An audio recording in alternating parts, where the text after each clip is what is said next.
তো চন্দননগরবাসী কেমন আছো সবাই? নিশ্চয়ই খুব ভালো আছো, কারণ সামনেই জগদ্ধাত্রী পুজো। আর সকলেই জানো যে জগদ্ধাত্রী পূজায় আমাদের বাগবাজারেতে ঐতিহ্যের আলপনা প্রতিযোগিতা হয়ে থাকে প্রতি বছর। তো প্রত্যেক বছরই আমি ভাবি যে আলপনা প্রতিযোগিতায় অংশগ্রহণ করব, কিন্তু কোনো না কোনো কারণে বা স্কুল থাকার কারণে আমি সেখানে অংশগ্রহণ করতে পারি না।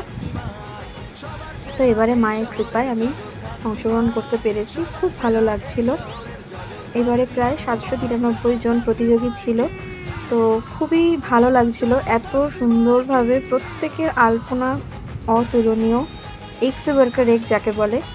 তো তোমরা অবশ্যই পুরো ভিডিওটা দেখো, দেখে জানিও যে আমার আলপনাটা তোমাদের কেমন লাগলো। যদি ভালো লাগে তো একটু কমেন্ট করে যেও। আর অবশ্যই সকলকে জানাই যে সামনেই জগদ্ধাত্রী পুজো, প্রত্যেকে কিন্তু চন্দননগরে এসো, প্রতিমা দর্শন করো, প্যান্ডেল দর্শন করো আর খুব মজা করো।